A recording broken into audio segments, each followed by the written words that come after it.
Students, बाल मंदिर के इस YouTube चैनल पर आपका हार्दिक स्वागत है। लास्ट लेक्चर के अंदर हमने पढ़ा था वीबीटी संयोजकता बंध सिद्धांत, उसके अंदर कुछ पॉइंट लिए थे। आज हम उन्हीं पॉइंटों का उपयोग करते हुए कुछ उदाहरण लेंगे। देखो, अपने सिलेबस के अंदर टोटल 4 उदाहरण है, ठीक है, और उन 4 में से 2 उदाहरण में अलग अलग 2 उदाहरण आज करवा रहा हूं और 2 उदाहरण आपको दूंगा, ठीक है ना, ताकि आप क्या है ना उन 2 उदाहरणों को अपने आप करने का प्रयास करोगे। ठीक है, देखिए उदाहरण कैसे हम हल करते हैं, किस प्रकार से उस बीबीटी का उपयोग किया जाएगा। आपके सामने उदाहरण दिया हुआ है कि CONH3 का होल 6 ऊपर 3+, ठीक है। हमने कहा था कि ये वीबीटी जो होती है वो किसी भी उप सहसंयोजक यौगिक के अंदर, ध्यान से सुनिएगा, किसी भी उप सहसंयोजक यौगिक के अंदर उसकी ज्यामिति, उसके संकरण को प्रदर्शित करती है। संकरण ज्ञात किया जाता है कि केंद्रीय धातु परमाणु का संकरण क्या होगा। ठीक है, तो हमारा पहला पॉइंट उसमें था कि इसमें जो केंद्रीय धातु परमाणु है उसका ऑक्सीकरण अंक निकालिए। ठीक है, देखिए हम ये ना पूरा एक स्टेप वाइज करेंगे, ध्यान दीजिएगा। सबसे पहले हम लेते हैं कोबाल्ट का ऑक्सीकरण अंक। ऑक्सीकरण अंक, ठीक है, हमारे को केंद्रीय धातु परमाणु कौन सा है? कोबाल्ट। इसका ऑक्सीकरण अंक निकालना है। देखिए क्या है, तो कोबाल्ट ये X प्लस एमीन NH3 है, इसका होता है 0 और इसमें संख्या कितनी है? 6 बराबर ऊपर क्या लिखा हुआ है? प्लस का 3, बाहर प्लस 3 लिखा हुआ है जो बराबर में आएगा। अब ये क्या आ जाएगा? X बराबर प्लस 3, यानी कोबाल्ट का ऑक्सीकरण अंक हमारे को प्राप्त हुआ है कितना? प्लस 3। ठीक है, अब सेकंड स्टेप, हम सामान्य कोबाल्ट का इलेक्ट्रॉनिक विन्यास लिखते हैं। ठीक है, कोबाल्ट परमाणु क्रमांक संख्या कितना है? 27, तो इसका इलेक्ट्रॉनिक विन्यास लिखते हैं तो क्या आता है? आर्गन। ठीक है, अब 27 है तो 4s2 और क्या आ जाएगा? 3d7। ये हमारे पास इसका इलेक्ट्रॉनिक विन्यास है।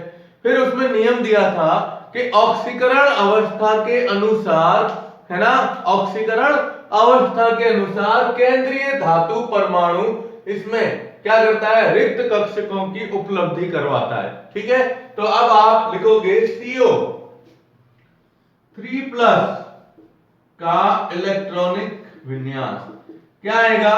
3 इलेक्ट्रॉन इसमें से बाहर निकलेंगे। किसमें? ये जो अपने पास दिया हुआ है। तो आप क्या करोगे? सबसे पहले ध्यान दीजिएगा, अब यहां से अपना मेन पॉइंट शुरू होता है इस बीबीटी का। देखो, कोबाल्ट का ऑक्सीकरण अंक प्लस 3 था, उसके हिसाब से 2 इलेक्ट्रॉन इसमें से निकालो और 1 इलेक्ट्रॉन इसमें से निकालो। 2 और 1 3 हट गए, तो अब हमारे पास विन्यास रहेगा आर्गन 3d कितना? 6 रहेगा। 1 इलेक्ट्रॉन इसमें से कम हो गया। ठीक है, अब हमें इसका सामान्य अवस्था बतानी है। किसकी? देखिएगा, CONH3 का होल 6 ऊपर संयोजकता कितनी है? प्लस 3 की सामान्य अवस्था। ध्यान दीजिएगा, सामान्य अवस्था लिखेंगे तब क्या करेंगे कि आर्गन तो है ही, है ना, आर्गन के बाद ये लिख दिया अपन ने आर्गन, और फिर यहां देखो डी कितने हैं? 6 है, तो डी बनाओ 1 2 3 4 5, 5 होते हैं डी में। ये क्या है अपने पास? 3d। 6 इलेक्ट्रॉन है, तो 1 2 3 4 5 और कितने आ गए? 6 इलेक्ट्रॉन आ गए। देखो यहां तक पहले ध्यान रखिएगा, ये ना शुरुआत होती है वो यहीं पर अपने कुछ ध्यान रखना पड़ता है। सबसे पहले केंद्रीय धातु परमाणु का ऑक्सीकरण अंक निकाल दो। ठीक है, ऑक्सीकरण अंक निकालने के बाद फिर आप उस केंद्रीय धातु परमाणु का पहले सामान्य इलेक्ट्रॉनिक विन्यास देखो। जैसे कोबाल्ट है तो 27 है, ये आपको ध्यान में रखना है, 3d7 4s2। ठीक है, फिर हम लेते हैं CO3 प्लस, क्योंकि जितने ऑक्सीडेशन नंबर है उसके हिसाब से इसमें से इलेक्ट्रॉन क्या करेंगे, बाहर निकालेंगे। तो इलेक्ट्रॉन बाहर निकालोगे, 2 इसमें से गए 4s, और ये 3d से 1 गया तो 3d6। ठीक है, अब ये सामान्य अवस्था हमारे पास आ गई। डी में कितने हैं, 6 इलेक्ट्रॉन है। ये एक भाग हुआ इसका। ठीक है, अब हम इसको आगे बढ़ाते हैं। देखिए यहां से ये यहां शुरू करते हैं। अब आपको ध्यान रखना है कि इस केंद्रीय धातु परमाणु के साथ जो लिगैंड जुड़ा हुआ है वो प्रबल है या दुर्बल है। अपन ने वीबीटी सिद्धांत के अंदर मैंने आपको 2 नाम बताए थे, एक तो बताया था NH3, ठीक है, और दूसरा बताया था साइनाइड। ये दोनों क्या होते हैं, प्रबल लिगैंड होते हैं, और इनका काम है कि जो डी कक्षक के अंदर ये जो अयुग्मित इलेक्ट्रॉन है उसको ये युग्मित अवस्था में परिवर्तित कर देते हैं।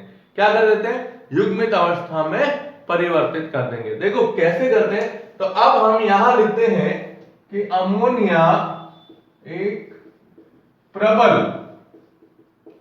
लिगैंड होने के कारण, प्रबल लिगैंड होने के कारण 3d के अयुग्मित इलेक्ट्रॉन को क्या कर देता है, युग्मित कर देता है। क्या कर देगा, युग्मित कर देता है। और जब ये इलेक्ट्रॉन युग्मित अवस्था में आएंगे, देखो कितने हैं, 1 2 3 4 अयुग्मित है, तो 4 में से ये दोनों इलेक्ट्रॉन इधर युग्मित अवस्था में आएंगे, तो ये डी कक्षक जो है ना, जो खुद का है, वही इसके अंदर आगे संकरण में भाग लेगा। तो हम ये कहेंगे, तो इसलिए इसमें 3d कक्षक स्वयं क्या करता है, संकरण में भाग लेता है, संकरण में भाग लेता है। और कौन सा चक्रण हो जाएगा, आंतरिक चक्रण संकुल होगा। क्या होगा, आंतरिक। हमने 2 नाम पढ़े थे, एक नाम पढ़ा था कौन सा, एक आपने पढ़ा था आंतरिक चक्रण संकुल, एक ऐसा संकुल जिसमें वही जो कक्षक इसमें है वही संकरण के अंदर भाग ले लेते हैं, तो उसे आंतरिक। और एक होता है बाह्य चक्रण संकुल, उसके अंदर क्या होता है, दुर्बल लिगैंड काम में लिया जाता है। ठीक है, तो अब हम आगे बढ़ते हैं कि ये हमारी सामान्य अवस्था थी। ठीक है, अब हम लेते हैं, ध्यान दीजिएगा, इसको मैं अलग मार्क से कर देता हूं, ध्यान से। CONH3 का होल 6 3 प्लस की संकरण अवस्था। ठीक है, अब क्या होती है वो देखिए। अब यहां आर्गन सबसे पहले, चलो आर्गन आया। अब इसने इनको क्या कर दिया है, क्या कर दिया है, युग्मित में बदल दिया है। तो ये इसके अंदर यूं बनेंगे, देखिएगा 3d। अब d में कितने रहेंगे, 3, 2 ये, फिर एक इलेक्ट्रॉन, देखो ये वाला इलेक्ट्रॉन इसमें आएगा, ये वाला इलेक्ट्रॉन इसमें आएगा, है ना। तो ये 2 4 और 6, ये क्या आ गए, 3d, ये हो गए। अब ये युग्मित अवस्था में बदल गए, पीछे कितने रहे, 2 रहे, तो ये दोनों कक्षक क्या हो जाएंगे, इसके अंदर खाली हो जाएंगे। ये रिक्त कक्षक 2 हो गए हमारे पास डी के। ठीक है, अब हम नेक्स्ट स्टेप इसका लेते हैं। ये कहा गया है कि अगर इसके अंदर देखो 2 कक्षक हमें प्राप्त हो चुके हैं, तो अब आप आइए समन्वय संख्या, हमने कहा था ना समन्वय संख्या के आधार पर रिक्त कक्षकों की उपलब्धता की जाती है। मैं आपसे रिक्वेस्ट करता हूं कि जब आप ये एग्जाम्पल करोगे तो आप पहले वीबीटी वाला वीडियो देख लेना, या आपने जो उसको नोट किया है तो उसको पढ़ते पढ़ते पढ़ते उसी क्रम के आधार पर इसको पूरा हल करोगे। देखिए अब हमारे पास है 6, कितने हैं, 6 है समन्वय संख्या, क्योंकि कोबाल्ट से 6 अणु एमीन के जुड़े हुए हैं, एमीन के कह रहा हूं, अमोनिया NH3 के। ठीक है, अब 2 तो ये हो गए। ठीक है, अब बाह्य कक्षक लेके आइए। 3D के बाद हमारे पास क्या रहता है, देखिए अब हम इसमें लेते हैं आगे संक्रमण अवस्था, या हम ये कह सकते हैं ये संकरण अवस्था आ गई। अब इसमें कक्षक जो भाग लेते हैं उन कक्षकों को किस प्रकार से बताओगे, तो देखिए यहां 2 ये हो गए, फिर 3D के बाद क्या आता है, 4s आता है, तो 4s का एक कक्षक ये आया 4s। ठीक है, अभी भी हमारे को 3 चाहिए, तो 4s के बाद आता है 4p, p के अंदर कितने होते हैं 3, ये 1 2, ये हो गए 4p। ठीक है, अब मैं ना इसको थोड़ा सा व्यवस्थित करता हूं। देखिए संकरण अवस्था के अंदर क्या बताते हैं, अब ध्यान दीजिएगा, ये तो आर्गन आ गया। ठीक है, डी के तीनों हम अलग कर देते हैं पहले, 1 2 और 3, ये क्या है 3D। अब डी के कितने कक्षक 2। ठीक है, एस का कितना 1 और पी के कितने हैं 3, 1 2। देखो ये है डी, ये है एस, ये है पी। ठीक है, अब डी के 2 कक्षक है तो क्या बन जाएगा D2। अब संकरण कैसे बन रहा है वो देखो, यहां डी के 2 कक्षक हैं जो D2 के रूप में लिखा जाएगा, S का एक कक्षक भाग लेगा तो S, और P के 3, ये 3 है ना।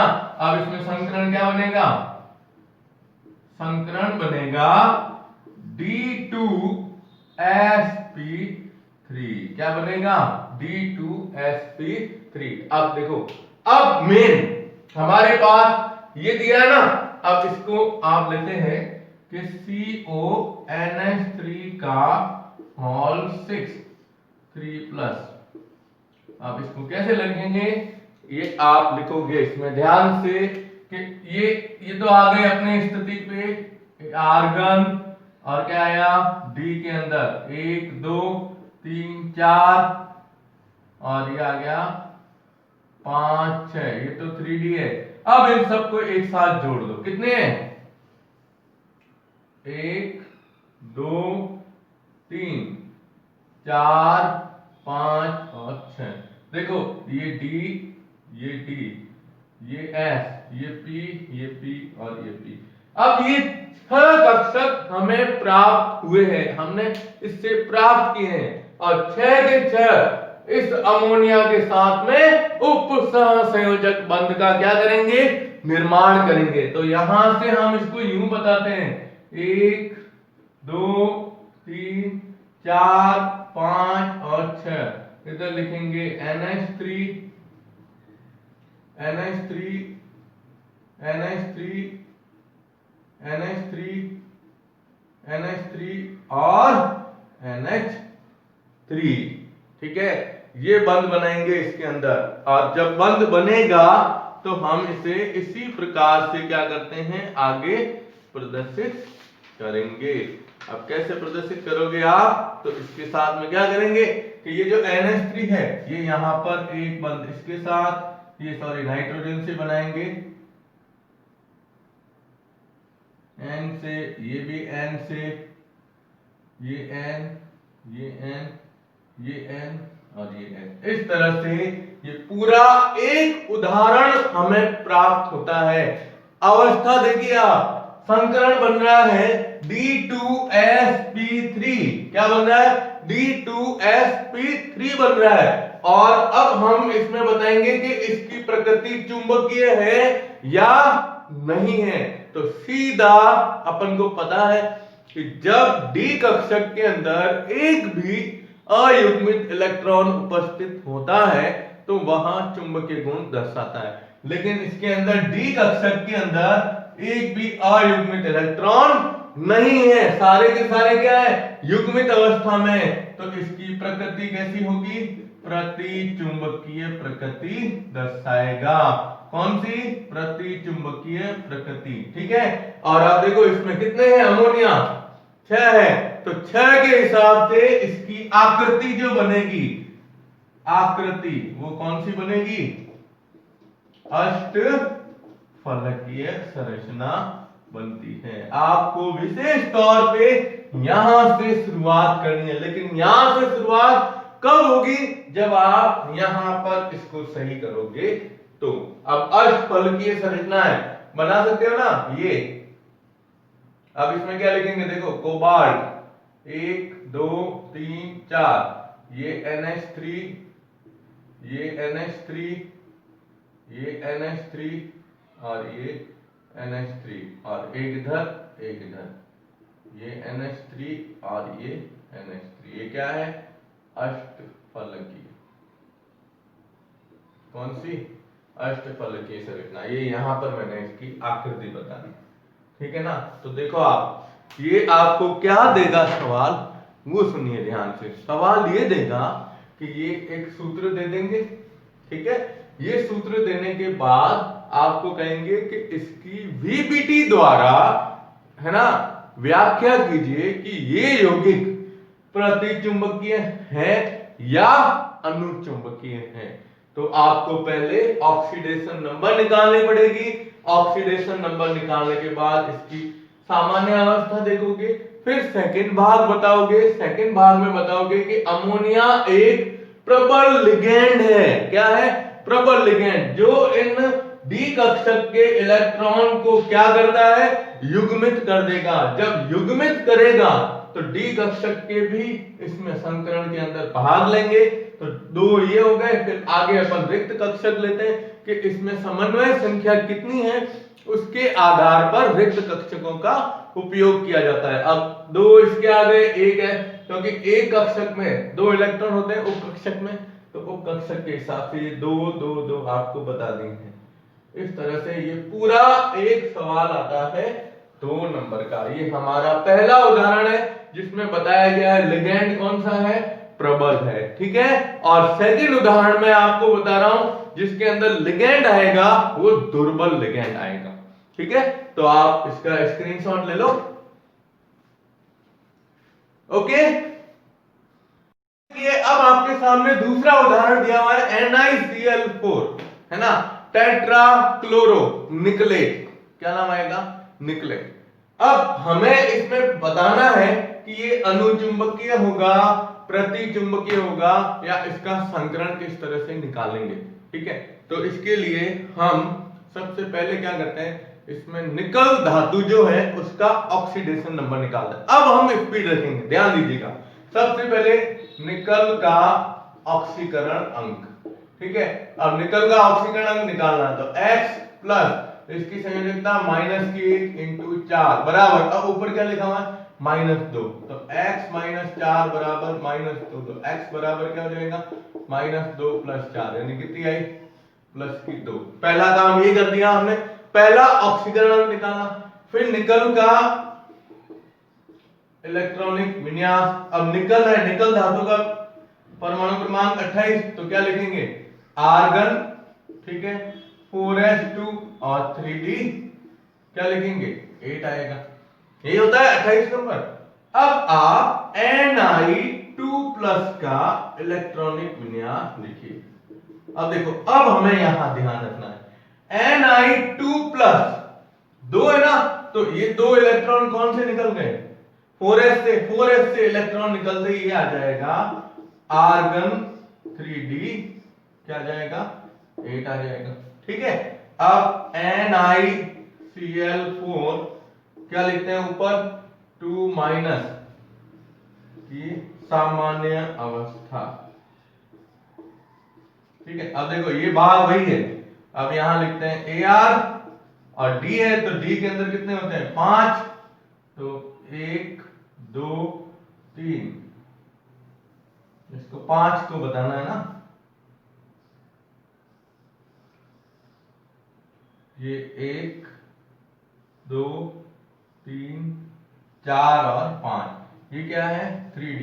अब d में 8 इलेक्ट्रॉन है, तो ये 1 2 3 4 5 6 7 और 8, ये आ गए d के अंदर 8 इलेक्ट्रॉन, ठीक है।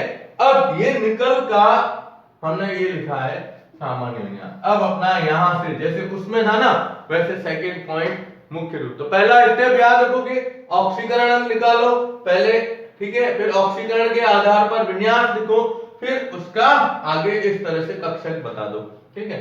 अब ये जो क्लोरीन है तो Cl एक क्या है, दुर्बल लिगेंड है।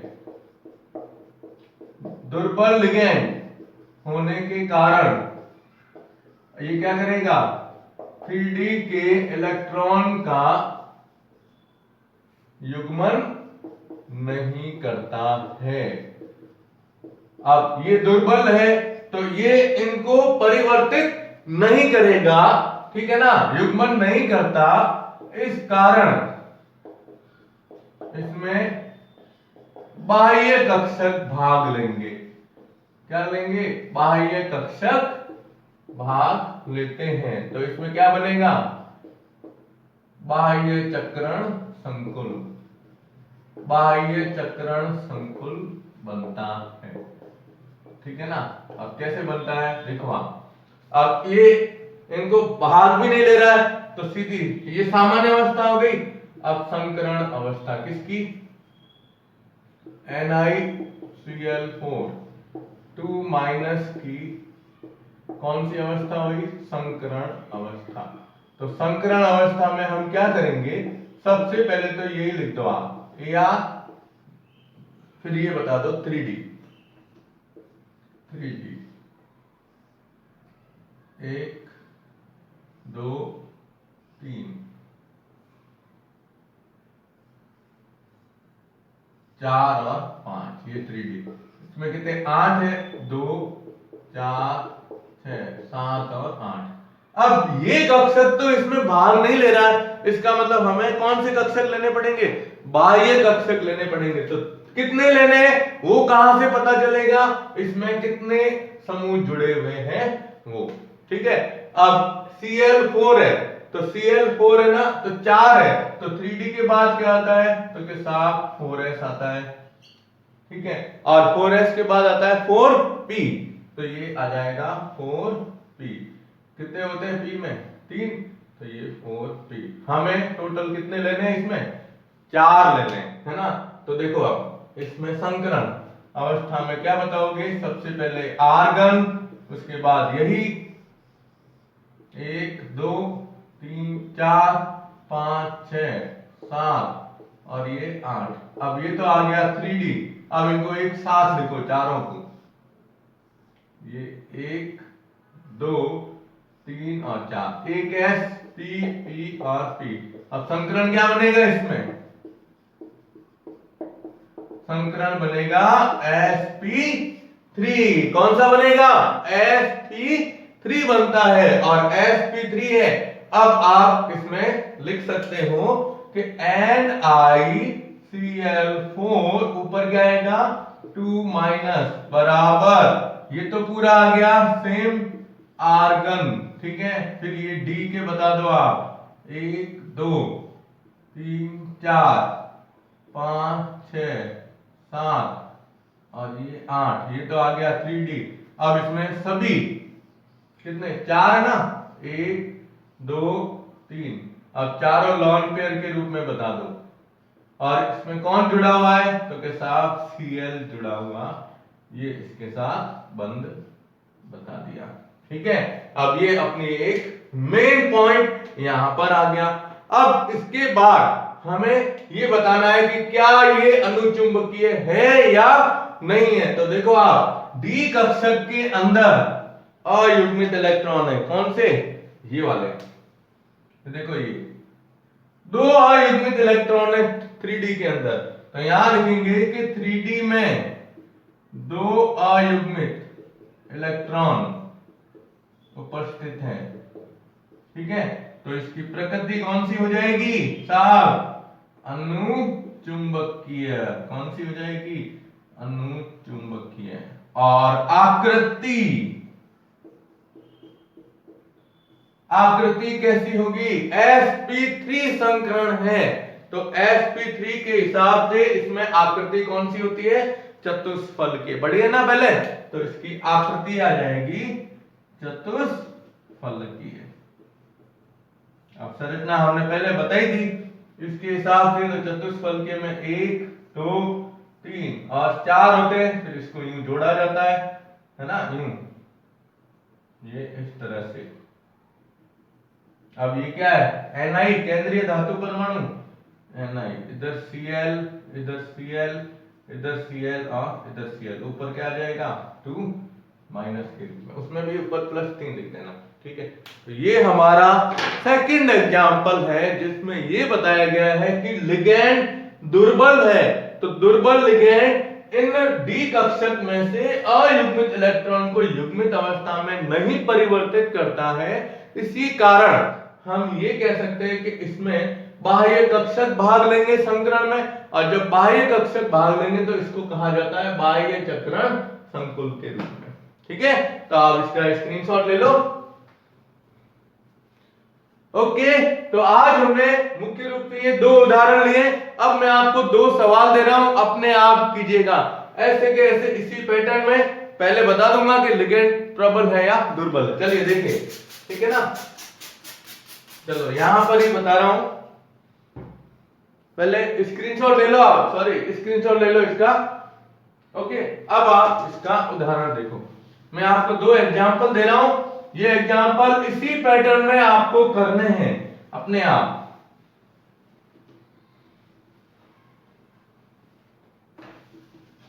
ठीक है, इसमें पहला एग्जांपल है,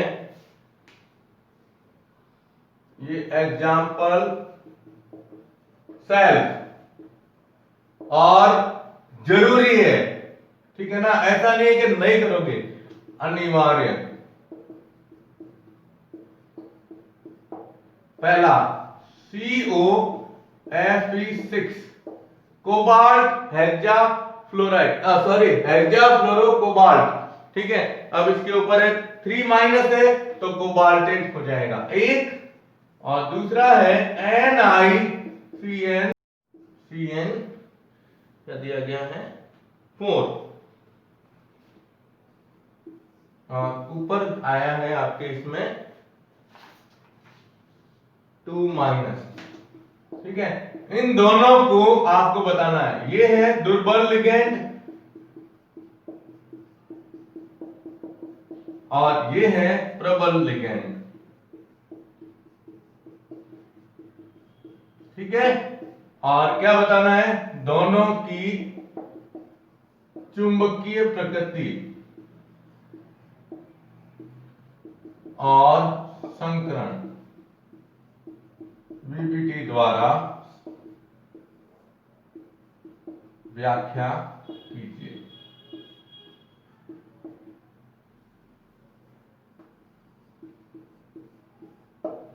ठीक है, तो ये इसका स्क्रीनशॉट ले लो।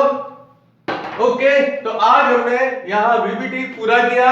नेक्स्ट वीडियो आएगा, वो है CFT क्रिस्टल फील्ड थ्योरी के बारे में पढ़ेंगे। ठीक है, धन्यवाद।